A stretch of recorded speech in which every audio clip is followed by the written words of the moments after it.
I see a boat, a rock, and a fire. They will think Josh is at work, but he's actually home asleep. Someone will need to save him or he is going to die. I don't want him to end up like me.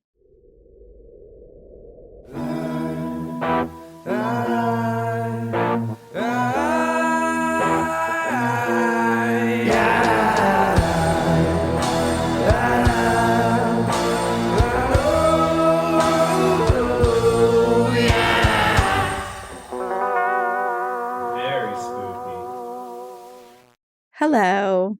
Good morning. Mourn.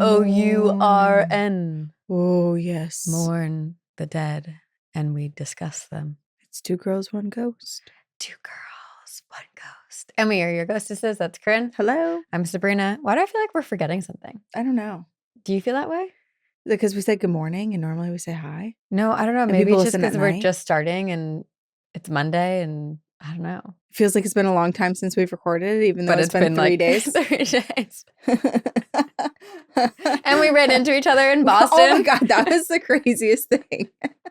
I sent Corinne a text because I was at the gym with my friend Madison, and I knew that you were going to be in Boston with Brian for your baby moon. We did a baby moon in Boston. And so I texted Corinne and I was like, oh, like if you're free, if you want to come stop by, we're going to be in Seaport. And you're like, oh, I'll be in Beacon Hill all day. And then after the gym, Madison and I were walking around, stopping to Lush. And who's there? It was crazy. It was literally crazy because it's like Lush of all places too. Of like all we places. don't like you didn't have anything to go in. No. Brian and I just went because we happened to pass by it, and I was like, oh, let's get Noah a bath bomb. Like we were just like getting him like little things along the way. So our stop in was only going to be 90 seconds long. Yeah. Wild. Yours was too, because Madison had something she was specifically looking for to grab and go. Yep. I just hear Brian go, oh my God, hey! And I turn around and you're just there like, what? That was crazy. It was small world. And it was also funny because I was telling Brian ahead of our trip, I was like, what are the chances we like see someone we know? I was like, I feel like it's really low because it's such a busy Boston weekend and so many of our people that we used to do stuff with like moved to the burbs. Yeah. It's like, I wonder if we'll recognize anyone. The one person we run into. Me. Sabrina. That was great. It was so small world. It was very funny. And then I joined a soccer league. That was the news that I told you there. Yeah. And I was very nervous because, so I'm trying to be more active and also it's like warm out. I want to meet more people too. Yeah, it's a good way to I haven't played soccer since like high school. Do you remember the rules? Enough, yeah. And it's a league on a smaller field, so it's not like full regulations. Okay. But I was a free agent and I was randomly assigned to a team and I got like a notification. The first game was on Sunday. I got a notification on Friday. It was like, your team schedule is ready to view. And it said team name, the Office Dogs. And I just immediately went to Finance Bros. Yeah. It's going to be a bunch of like 24-year-old. Woof, woof, bro. Yeah, you're like, I don't know how this is going to go. But it wasn't that way. No, it was not that way at all. I was very pleasantly surprised. I enjoyed the team. We were not terrible. We did lose. But the team we played against were like all D1 soccer players. Oh. And they all knew each other. We were all strangers, had just met for the very first time. And for that, we played pretty well. Oh, so this was like the first day that everyone was... Oh, okay. Yeah. For some reason, I thought you were like joining a group that already existed. No, that's what I thought too. Okay. But I guess there was one person who had started the team with a coworker. It was a guy and a girl. The girl picked the name and then she slipped her disc and she couldn't even play. She's no longer on the team. I know. Aw. She do it to be ironic. I don't know. Didn't I tell you that? Because you told me the name. I said, what do you bet? Like, it's two people that created the name. And you were right. And the rest is just like, it's going to be a Mod Podge of people. It was a Mod Podge of people. I will say I had a psychic moment. So I was picking out my cleats because I had to buy new cleats with Dick's. And I usually like to have like colorful cleats. That was like a thing that I did in high school. But I was like, okay, I'm older now. I'm more sophisticated. I'm a lady now. But I was also... You need white cleats or black cleats. Well, I did. I got white cleats, but I was like, I don't want like too bright because I have this feeling that our uniforms are going to be like an obnoxious, like gross yellow. And I was like, that's probably not true. But like, that's just like what I'm envisioning. Then I'm walking to the game and I was like, why was I picturing yellow and why can't I get yellow out of my head? Sure enough, our jerseys are the most atrocious, gross yellow. Oh my God. And now like, I want you to have neon pink cleats to just like be a highlighter. But I had a psychic moment. I knew the color. Yeah, that is weird. I feel like some of your psychic moments come with clothes. I'm That's So When you, Raven like, of fashion. Yeah, you knew that guy was going to say something about your shirt. That's true. Anyway, we're not here to talk about soccer, but we're here to talk about Yo ho. The sea. Pirate's life for me. It's water. It's oceans. It's sea. It's hauntings in one of the scariest places that I feel existed in the world. I am almost more scared of the sea, than the idea of just like being in open space. Because we know more about space than we do about the sea. Mm-hmm. And it feels like space is just like I picture if I got lost in space, then I'm just floating. And it's like, what are the chances that debris is going to hit me? I'm going to die immediately. It's going to be me just like floating and suffocating. Mm-hmm. The sea can freaking kill you in so many different ways. Yeah. It's honestly horrifying. It is. And for that, I go knee deep and then I turn around. But for this episode, we go above sea. We go deep. And down below. We're going deep. But I also did lakes. Like we did bodies of water. It was bodies. I keep saying the sea. I'm not even sure if I chose completely sea themed. Because the chances of our listeners being out at sea getting haunted were pretty slim. But yeah, I think I have a lake one too. Yeah. I have a really horrifying one to start us with. Okay. What a lovely way to like be in summer. Like, oh, I just want to go float in the water. And we're like, really? It could kill you. Yeah. And there might be some creatures by the lake that want to haunt you. Mm. This actually came into our inbox like 2 days ago. It's from our listener, Layla. And it's called Bosnian SW. Flesh pedestrian. Why did it never cross my mind that they could enter water or lurk around it? Or be in Bosnia. Or be in Bosnia. We're about to find it all out. Okay. Hello, girls. I've been listening to your podcast for about 3 months, and I want to share my story. My name is Layla, and I'm actually from a small country located in South Europe called Bosnia. It's a really beautiful country with lots of rivers and mountains, and we have one of the oldest forests in the EU called Perugia. I might be saying that wrong. Or Perususia. Perusuia? I don't know. Perusica. Peru. Wow. You found 6 different ways to pronounce this. I definitely mispronounced like 3 of them. But this forest is based around a river Drina and Lake Perukac. Perukac. God, I'm sorry. Guys, if you could just hyperlink a pronunciation guide to your emails. If you care. Our editor, Jamie, should just like listen to the pronunciation and do a voiceover. That was wrong. My mouth, but it's Jamie's voice. It's dubbed over. Yeah. It's like you keep trying to pronounce it. It's like 30 extra seconds long. But we're by a lake, by one of the oldest forests in the Bosnia. EU. In Bosnia. My grandparents were from a small village near the lake, which I used to visit all the time when I was little. First, you do need to know that the area has a really sad reputation. There was a genocide that happened in 1995, and even before that, that area was a really spooky place. Like we're talking about miles and miles of forests, tunnels, underground rivers, etc. Underground rivers. Ooh, why did that give me a chill? Ooh. My granny used to tell me all kinds of stories about weird beings and weird stuff that was happening to her and her family, and a lot of people who lived in the area. I was really into all of that, but I never experienced anything until one night of 2015. It was my mom's birthday, mid-July. We were sitting inside, my mom, my aunt, my grandfather, my grandma, and my 2 cousins. Since we have 2 houses divided by only 15 meters of space, we decided to sleep in the second house. We were preparing to leave when we heard 2 loud bangs. We thought, oh, it's probably just hunters. Basically, we didn't think anything of it. About 10 minutes passed when we decided to get our stuff. It's me, my grandma, and my mom, because we're going to go sleep in that second house. When all of a sudden we heard a loud, blood-curdling scream that couldn't have been less than a mile away. I feel like every time I see a haunting or hear a haunting that has a blood-curdling scream, I've been conditioned by skeptics to be like, it's a mountain lion. It's a bobcat. Oh, that's not where I go at all.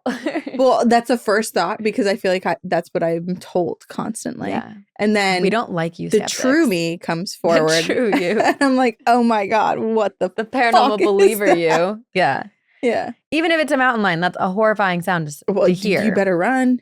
Or actually, I'm not. No, you better Make yourself big. That's what you're supposed to do to survive a mountain lion. Is that? You do not run. Okay. Yeah, and if there's 2 of you, Is that a bear the too? other person's, it depends on what bear it is. Black bears, you're big. You're challenging. You stand your ground. You fight. Grizzly bear, you play dead. Polar bear. You are dead. You are dead. No matter what, you die. Sayonara. Why were you in Alaska? Okay, so it's about a mile away, this scream. My grandma just looked at me and my mom and slowly walked to the house without increasing her speed. As we're walking to the house, this thing is still screaming and it is getting closer and louder. I ran inside with my mom and we were just looking at my grandma like, what the fuck, girl? Meanwhile, she went right to the door, locked it, and proceeded to go to her bedroom. My mom was like, what was that? And my grandma just said, we should lie down and don't leave the house until morning. So they're still in the house because in my mind, they're like on the porch or something. And no, they walked outside to the other house and then locked the door. And grandma's like, just go to sleep. Ignore it. It's still I was screaming. thinking that they were still outside. Like, okay, just lay down. Like, to be prey? What? This thing continued to scream and it got closer to our houses. We had to sit there and listen as it passed our houses and went into the forest beneath our houses until sometime later, we didn't hear it anymore. God, that's so freaky. The next morning, I woke up to my mom and grandma talking in the living area. And when I came in, they just stopped talking.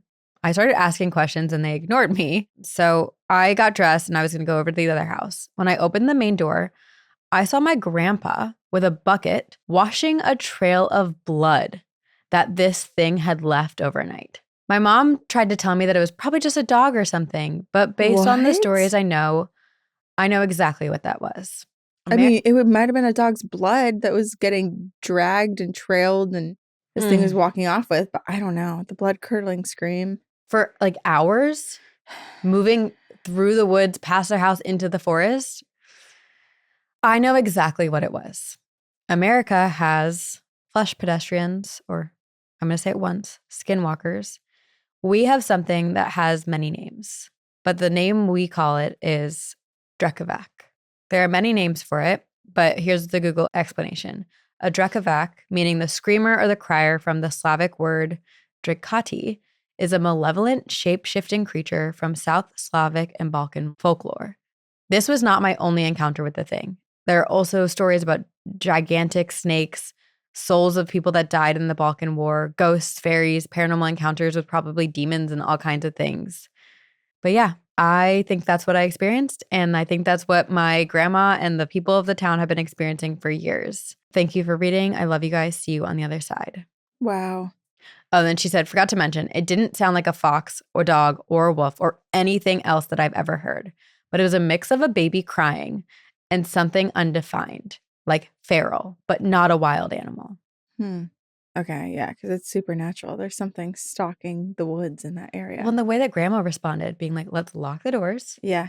Do not leave the house until morning. Right. And we will not talk about this. I am curious if the Drekavac,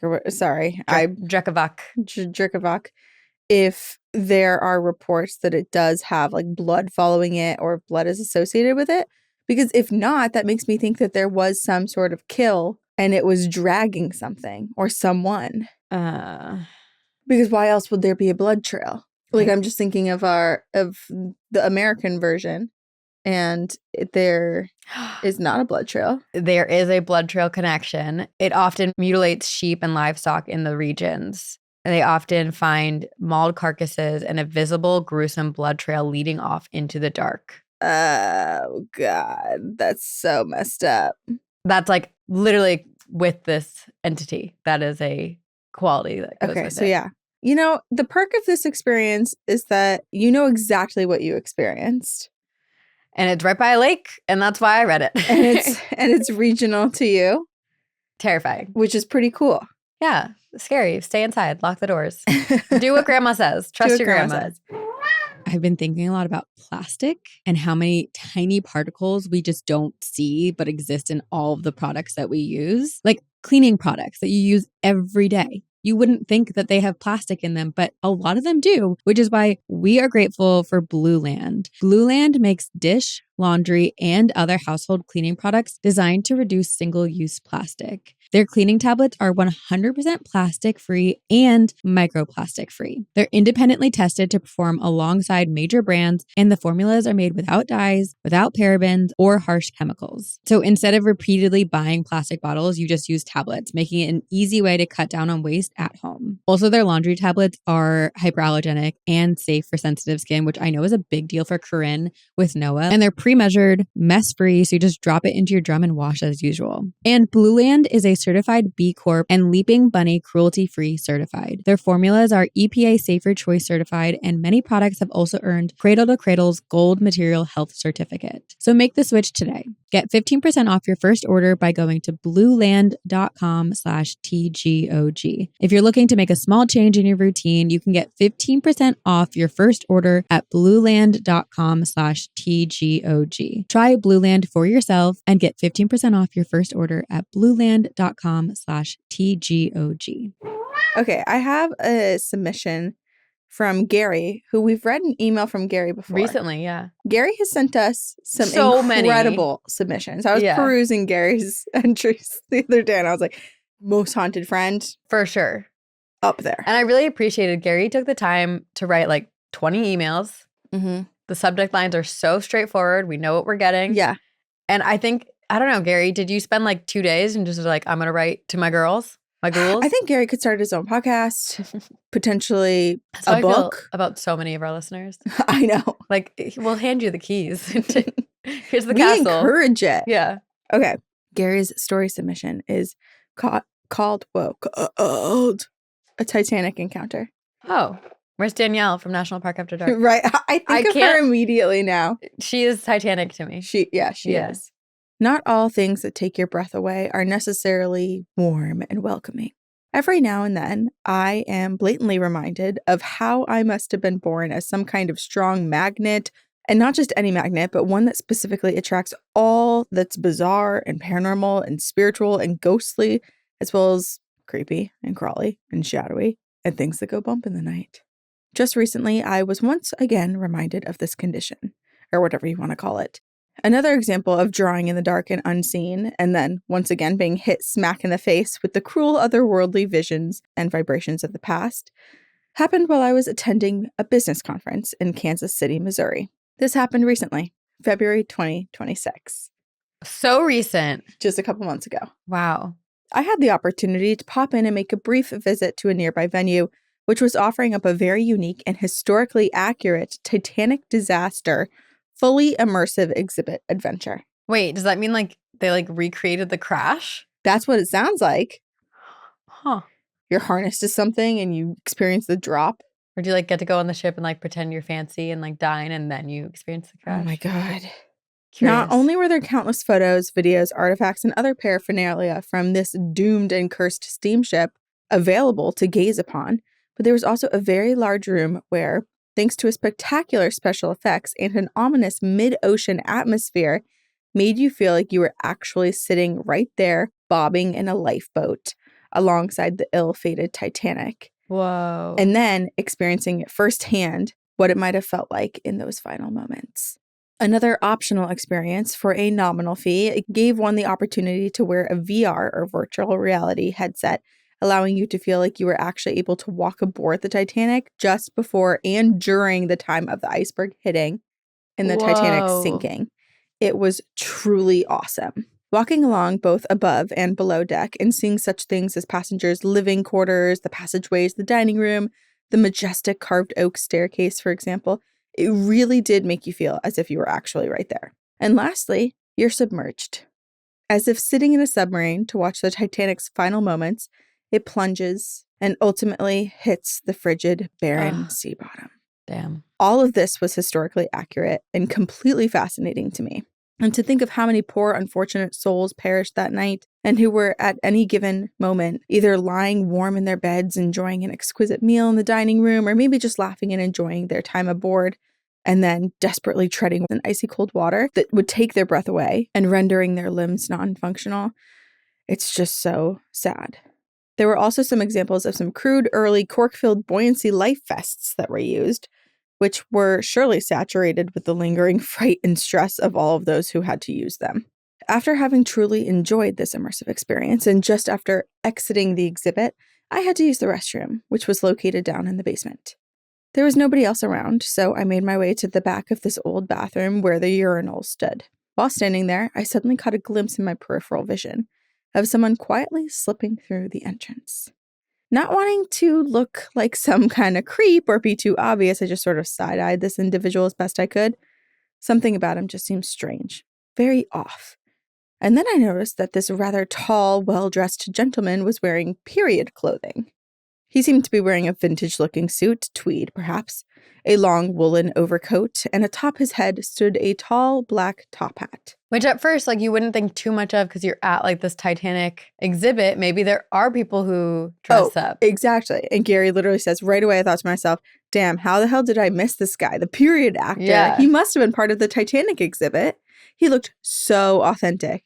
And then as I darted my eyes back and forth, not wanting to be noticed, or to have him think that I was just staring at him, he proceeded to pull a gold pocket watch out from under his jacket, which was attached to a gold chain.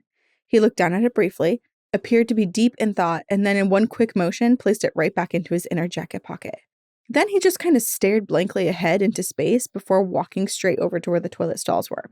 I finished up, I walked over to the sinks to wash my hand, and as the toilet stalls were directly across from the sinks, I snuck a quick peek over to where this guy was. And that is when I had a true what the fuck moment. Because the stall doors are all wide open and there's absolutely nobody in there. So where the hell did this guy go? He didn't flush himself down the toilet and there was not another exit in there. So what just happened? There's absolutely no way that he could have snuck by me and then slipped back out the same way that he'd come in. As I exited the restroom, still scratching my head and trying to make sense of what I just experienced, I once again had to ascend from the bowels of this ancient structure aboard the slow-moving escalator, and then, right out of the blue, my damn internal paranormal magnet, of course, once again did me dirty. I suddenly felt a horrific shiver down my spine, as if someone had just poured a large glass of ice-cold water down my back.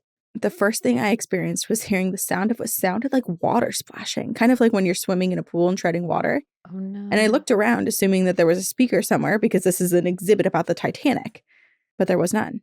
It felt like people were in the throes of violently shivering and gasping for air.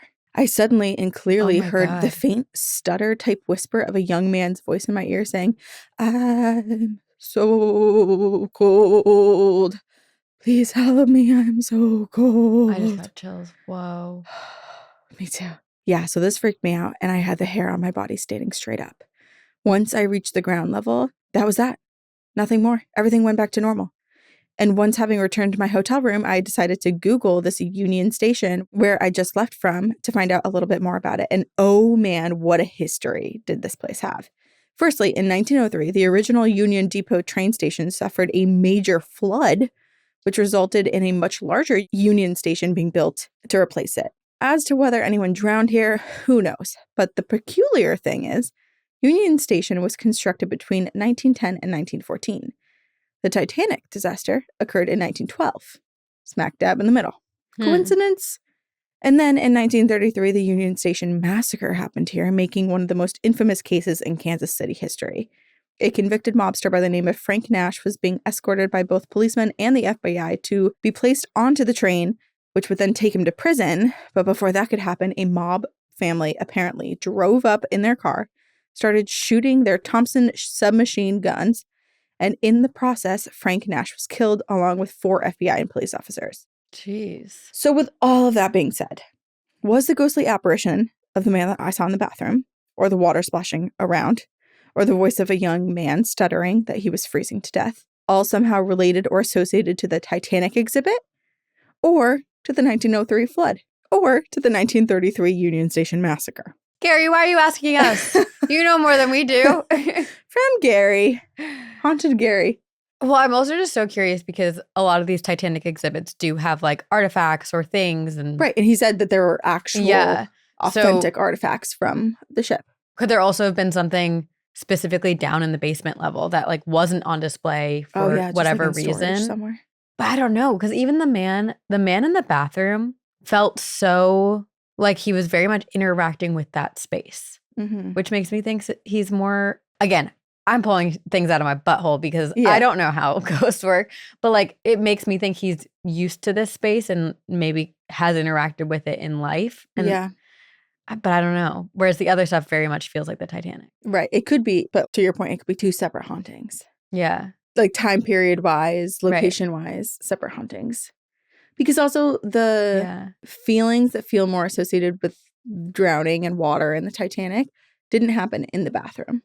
Right. It happened on the way back up the escalator. Yeah. Ugh. Like the way Gary explained it, like it hit him. Yes. Like all of a sudden. Like a feeling like cold water down his back. Yeah. He felt it, then heard it. The splashing. Wow. The treading of water. The That's man so saying, sad. I'm so cold. Because it also doesn't, the way that he was saying it feels like, you know, when you're just normally treading water, it wasn't like a frantic.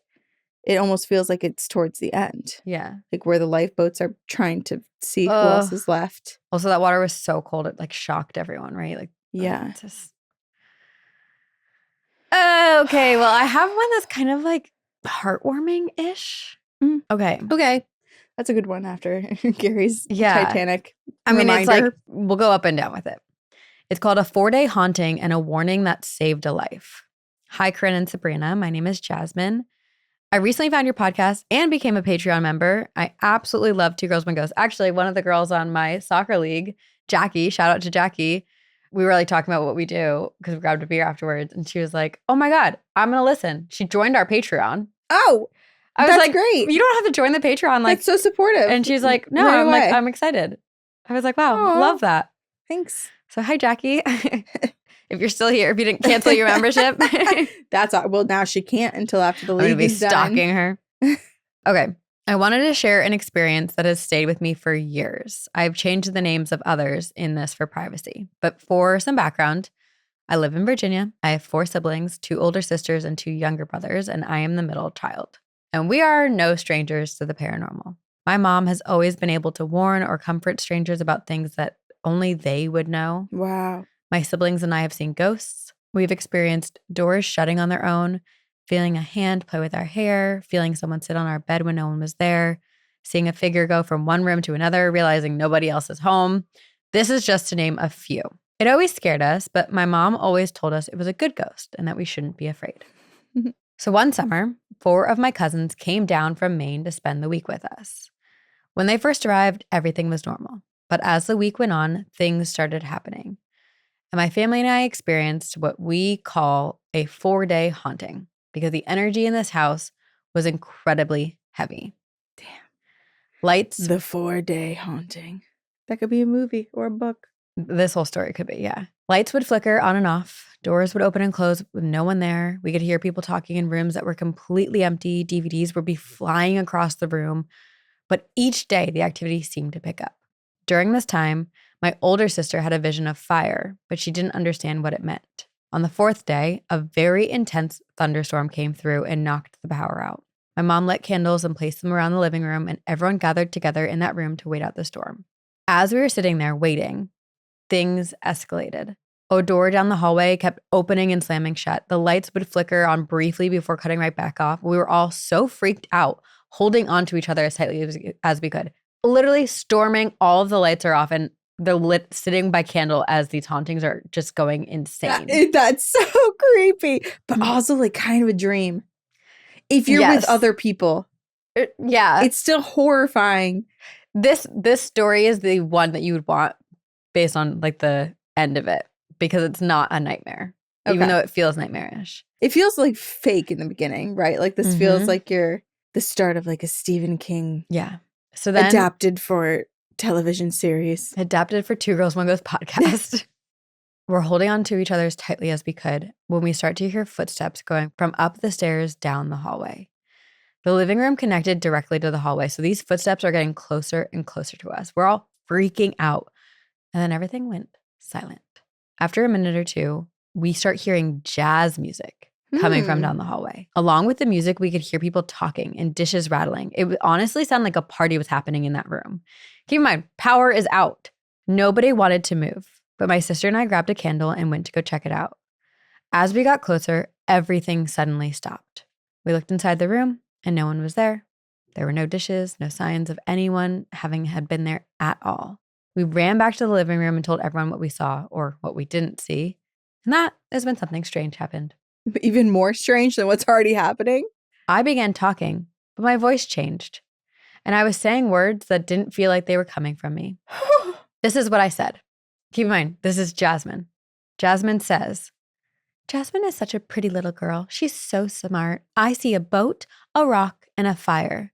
They will think Josh is at work, but he's actually home asleep. Someone will need to save him or he is going to die. I don't want him to end up like me. I would calmly place my things down and I would exit the house and say, so sorry about your possession. I'll catch you tomorrow when it's light But out. the message, I see a boat, a rock, and a fire. They will think Josh is at work, but he's actually home asleep. Someone will need to save him or he is going to die. He's home asleep. This is a riddle. But then a rock, a boat, it makes me think water. But if he's asleep, okay, keep going. I'm clearly not saving him. I can't figure out the riddle. My mom immediately grabbed me. Once it stopped and I came to, I had no memory of saying it. Everyone had to tell me what I said. My voice was back to normal.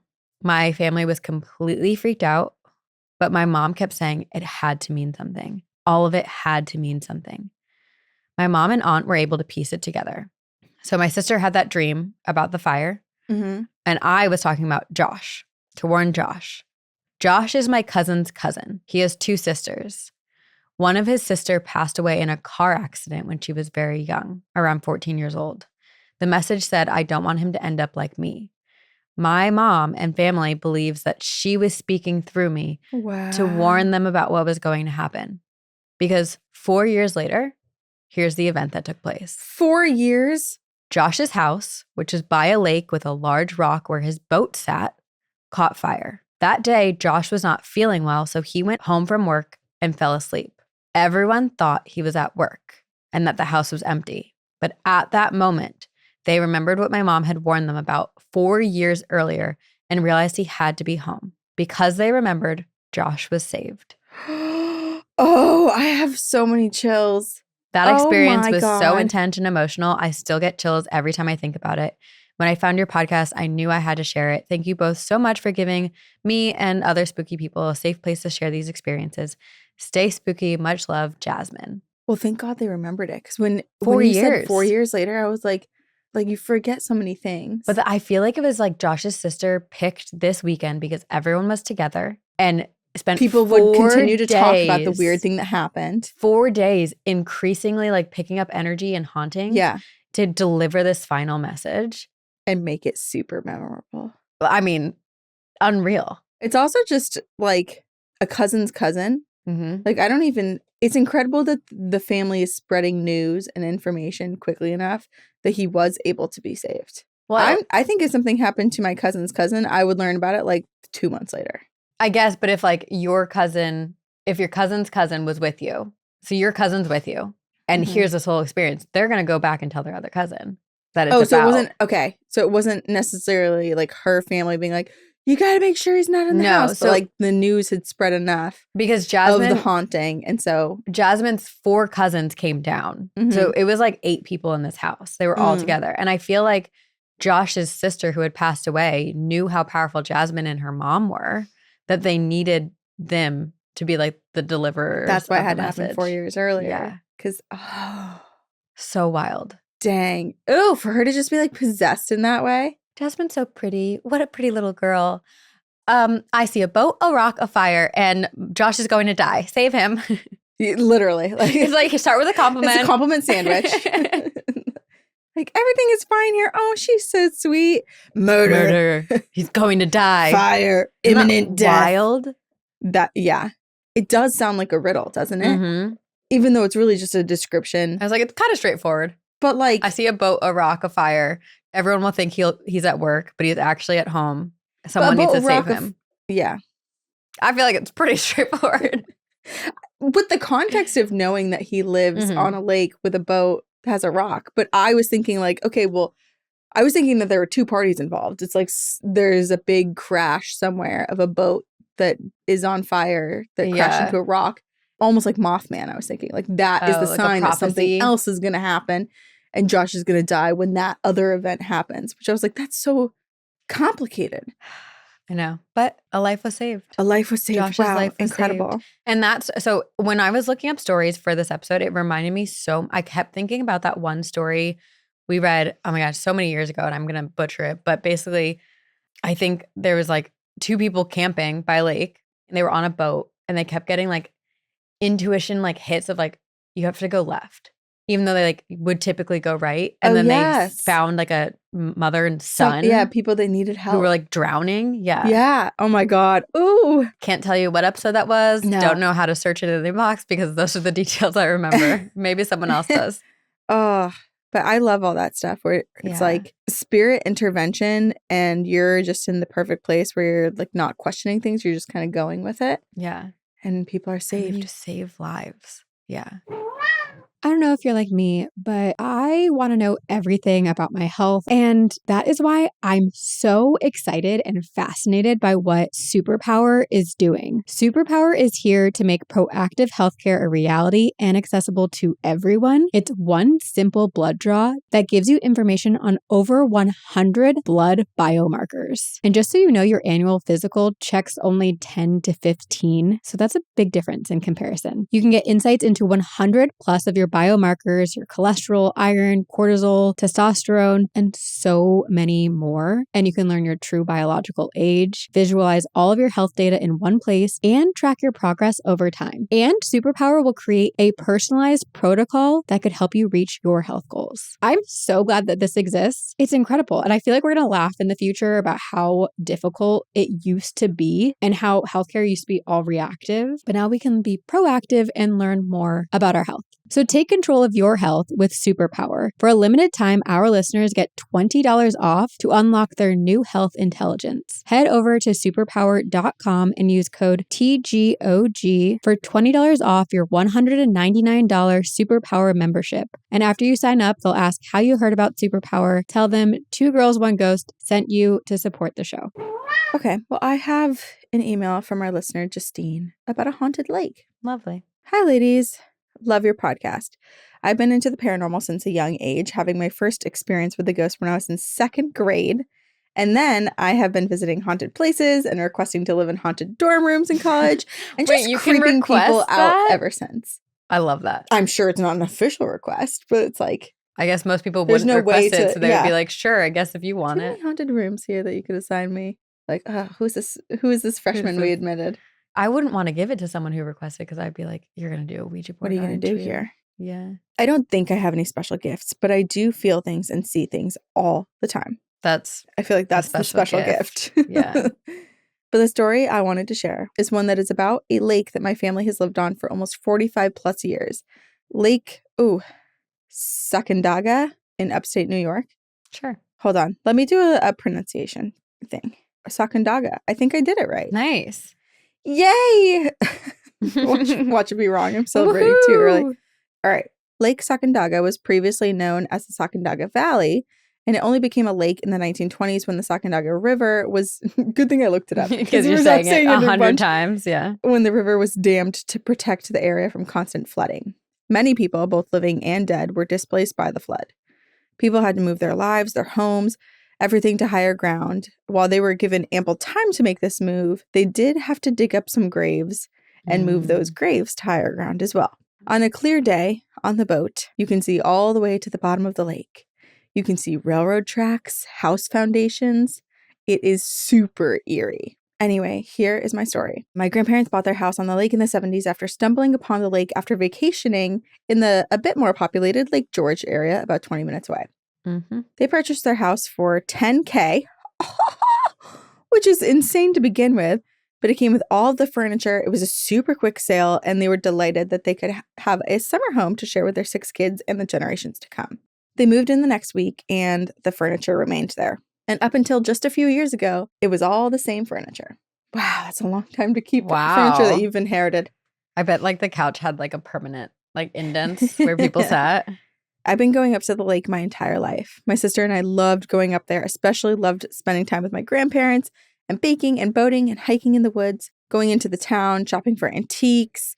And my grandpa was a true handyman and loved to repurpose items that he found around the property and create fun rustic projects around the yard. So cool. He stumbled upon a pile of what appeared to be pavers or like cobblestones, a quarter of a mile into the woods of the property.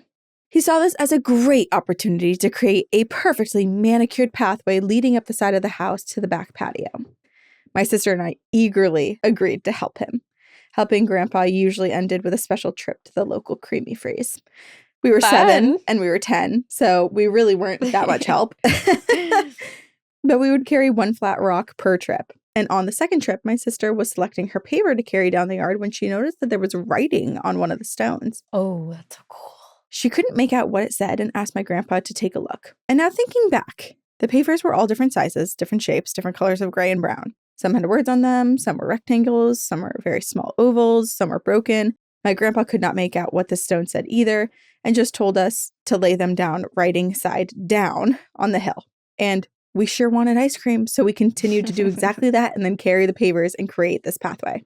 And now, again, to be honest, looking back, I believe that house and the surrounding woods was a hotbed of activity. However, it wasn't until my sister and I helped my grandpa with that project that I started to notice more and more. I was always scared to sleep alone there.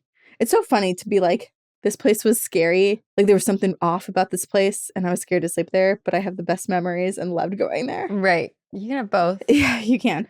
I was especially scared to sleep by myself and not accompanied by a sibling or a cousin. My grandparents' room was downstairs and I would dread the night when I would have to go upstairs to my usual room to sleep. Every night I would fall asleep. I'd have terrible dreams, which would result in me being up at all hours of the night, just laying in bed, listening to the sounds of the woods. And each night I would hear this sound, which I can still hear in my memory today, which sounded like someone hammering a chain.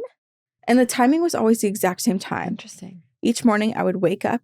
I would look for some sort of explanation outside, anything like a branch on a pipe, something hitting a swing, something that could make that noise. But I could never find any rational explanation. Scrooge, is that you? My sister and my grandparents never heard the sound either. It was only me in the middle of the night hearing this chain, having these nightmares. And I'd have nightmares of my sister drowning in the lake and then running home and then the house being on fire. Oh my gosh. So I spent many nights upstate New York sleepless. And this went on for years. A few years later, one summer Friday morning, a car pulled into our driveway. It's not the type of place where someone's just going to make a U-turn in our driveway. So they pulled up, got out, started to walk towards us. It was 2 older men and a girl around 10 or 11. They were the house's previous residents. They moved out suddenly after tragedy had struck the family and they were forced to sell the house quickly. Was there a fire? We welcomed them into the house and sat and talked to them for a bit, and they told us the history of the rocks on the fireplace. And they were so happy to see that a family like ours had moved in and was enjoying the house as much as they did.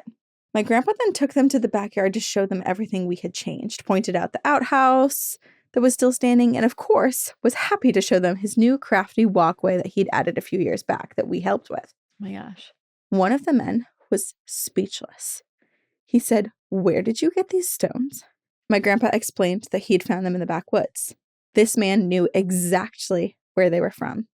He had come across them years prior, and that is when he told us they were gravestones. Are you serious? He left them there, ran away, and never looked back. He assumed that they were moved there before the flood, that no one had created another cemetery for the misplaced graves. And after learning this information, my grandpa decided not to move the stones. And yeah, paranormal activity certainly continued. I could even see figures walking in the woods and the doors would open and slam and the house would creak. Their walkway was literally gravestones. Gravestones. They would walk on gravestones on their way up to their door. Present day, the house was redone. The stones were returned to the woods. Activity has finally stopped. Oh, or wow. Maybe I just don't notice it anymore. Well, that's the story of the creepy lake. I hope you enjoyed it. See you on the other side, Justine. I'm speechless. Not where you thought it was going to go. Not at all. Because what are the dreams that she was having? Was it related to the family and how they had to leave in a tragedy? I don't know. But the tombstones, I mean, right. that's... Or it could have been like anyone who died. Who died there. Yeah, that there was like a fire and a drowning. Because there's so many different tombstones. Which also just makes me sad for all the spirits that they're just stuck in their tragedies. That's true. Or maybe this was like their attempt at being like, hey, do some investigating. Can you realize you're walking on my grave every day?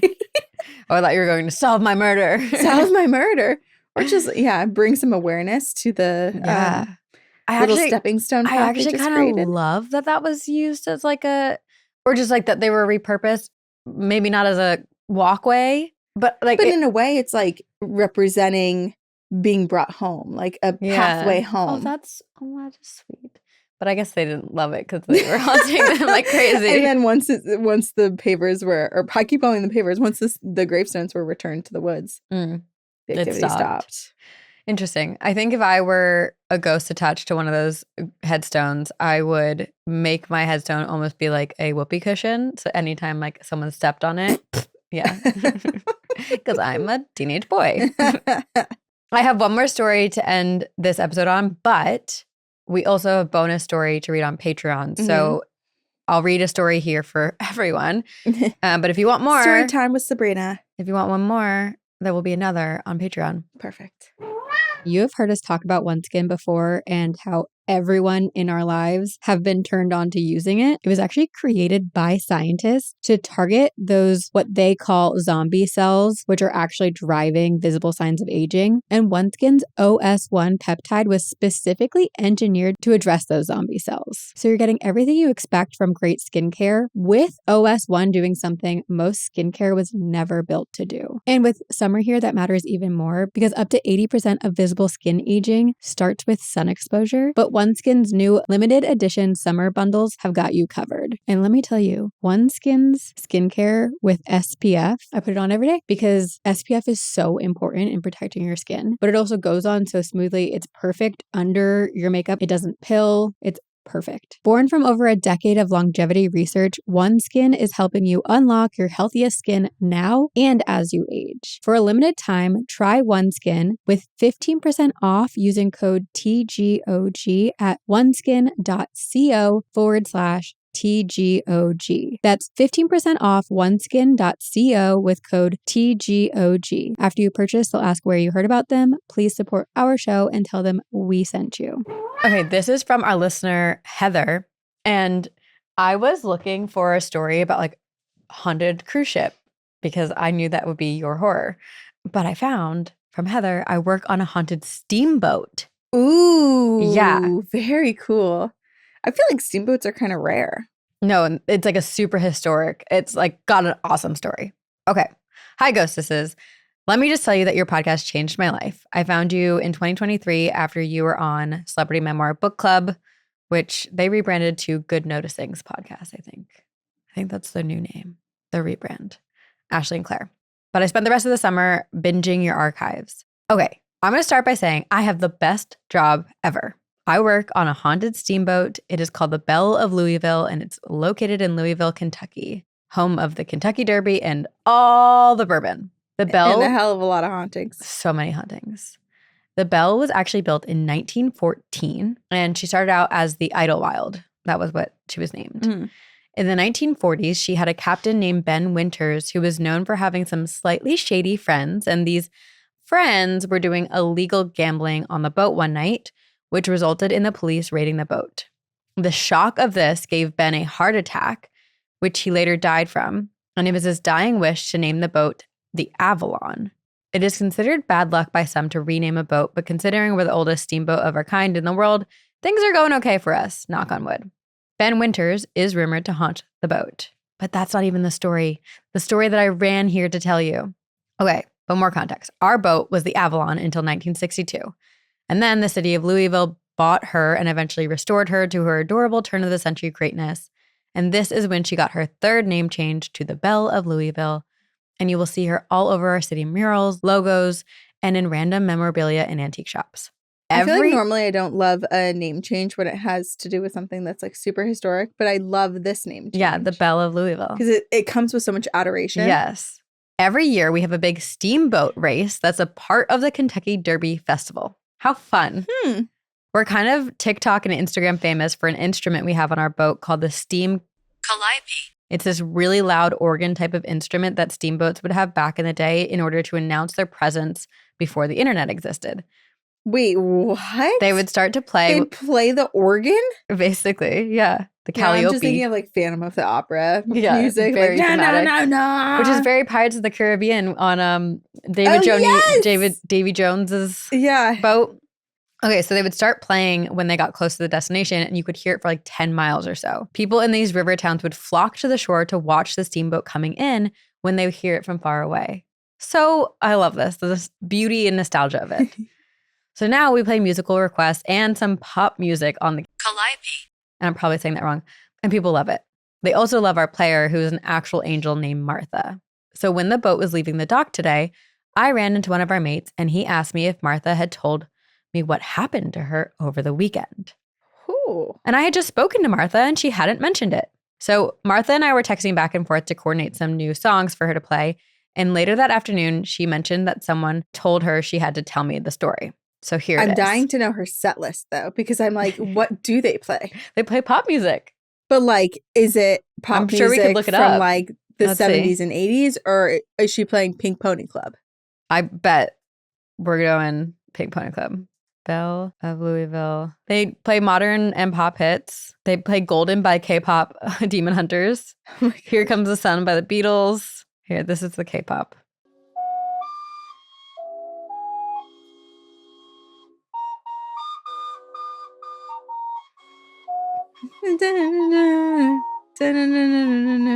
That's so cool. I love it.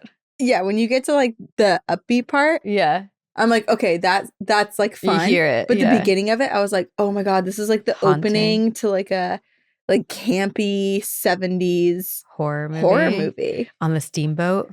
Yeah. I love it. Okay. So Martha tells me the story. It was right before a cruise, and Martha was playing a selection of songs like she usually does. She'll come on board, play a few numbers, and then head home. She was on her way downstairs to kick off a peaceful evening and cool off from being on top of the deck of a steamboat in Kentucky humidity when she ran into one of our engineers. Our engineers are in charge of checking the steam pressure and running the engines during a cruise, as well as maintaining the engines, which date back to the 1890s. This was like the Belle wasn't even built in 1914, so these engines are older than the Belle itself. When it's safe to come down and check things out, people are welcome to come down and explore and chit-chat with the engineers. However, when we're taking off, turning, and docking, we use a yellow rope to signal to people that the engineers are busy and they can't go down to the engine room yet. So the engineer asked Martha if she could put the yellow rope up on her way out so that they could do some work. So she went to the top of the staircase to the engine room to do so. At the top of the staircase is a closet. And as Martha got closer to the closet, she heard someone kicking and pounding on the inside of the door of the closet, screaming, "Help me out, I'm stuck," screaming. Martha ran to go get one of our engineers to unlock the closet because they have the key. They went back, got the key, opened the door, and found nothing. What? This is actually a linen closet full of shelves that a person cannot fit into. I have heard so many stories that our engine room is home to one angry ghost on the Belle. It's the ghost of a deckhand who we call Floyd. According to legend, before a moonlight cruise many decades ago, Captain Winters sent Floyd down to the engine room, and he was somewhere where he wasn't supposed to be. So when the boat was ordered to go full steam ahead, yes, that's where the saying comes from, Floyd was crushed in the paddle wheel. Oh, I hate that. Exactly one deck below where the closet that Martha heard the trapped entity. I'm curious if it was like a male voice saying I'm stuck, because he literally was crushed. Oh. I went on the boat right after getting Martha's text, and let me tell you, I got chills and goosebumps, and the hairs on my arms went standing straight up. This is only the latest of a long list of ghost stories, and the ghost I feel the most connection to is Gladys, a beautiful young woman who sadly disappeared right off the side of the boat in the 1930s. And no one knew the name of the warm female spirit who haunted our ballroom, but I was able to piece Gladys's story together through old newspaper reports. You're a historian too? So cool. Maybe next time I'll write in with her story. Yes, Heather, please. If anyone has interest riding the haunted steamer Belle of Louisville, you actually can still go. We go out on the water several times a week. So if you're ever there, I would totally have you on board to see if you get the same spooky vibes that I do. Keep on doing what you're doing. See you on the other side, or hopefully on my haunted steamboat where we could do a little seance, Heather. Can you imagine? How fun. Wait. We gotta save this email somewhere. Let's not forget Future about this offer. investigations. That's like a historic steamboat getting to do an investigation on that seems so like one of a kind opportunity. And Martha has to play Kesha. We're gonna give Martha a set list to play during our seance. Actually, that's amazing. Yeah. Oh, this is so cool. That's so cool. I hope you meant it when you invited us because I think we're going to take you up on this. We have it in writing, so we do. We're going to show up. Yeah. Legal. Get it Are notarized. you a woman of your word? Love how you're like mad at Heather. We're like I already dare questioning. you to keep your promise. But yeah, that's so fun. The Belle of Louisville. Wow. That is so cool. Yeah, bodies of water. This wasn't that scary. I mean, we had some like haunting moments. No. We started out scarier than we ended. Yeah. The Bosnian SW. Walker. Yeah. Flesh pedestrian. That The was Bosnian scary. Walker. Ooh, that's a scary title. It's like Night Walkers. Yeah. But I mean, like the sea itself, just like videos of like the sea. That's the scary. letter C itself is terrifying. The letter C. I start with C. I actually like the letter C. Q is my favorite letter, though. I like Q too. It's so cute. It is. And it's not used enough. No. There's not enough words with the letter Q in it. It's like the person at the party that like never really speaks up. But then when they actually do, you're like, oh my God, you've got such Like, I love amazing you, zingers. Q. And like Yeah, you're hilarious. you've got a great story. Let's be friends. We love Q. We love Q. Do What's you? your least favorite? I've not put thought into this. I could skip an S and an R. Okay. Rude. I don't So dislike I'm just them, Abrina. but I just Get rid of the S sorry, entirely. I forgot about it. Oh, I was just I thinking hate about, C. You know what? You know what? I hate S, C-O-R-I-N-N-E. and D and R.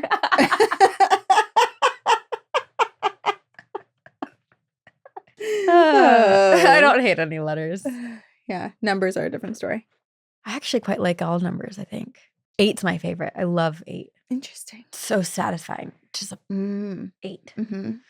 It ate. 8, baby. All right, we're gonna cut ourselves off. Colors? Finish our colors. What else? Days of the week. Oh man. Thursday. Shout out. All right, if you want another story, another ghost story, if you want to get rid of our ramblings, join us on Patreon.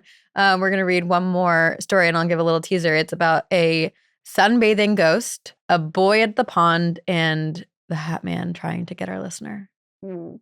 Got it all. So See you there. See you on Patreon. It's for our Only Phantoms, and it comes out 30 minutes after the normal episode does. So see you over there. But until then, we love you all. Thank you for being here. We're very grateful for you. Please rate and review us wherever you listen to podcasts.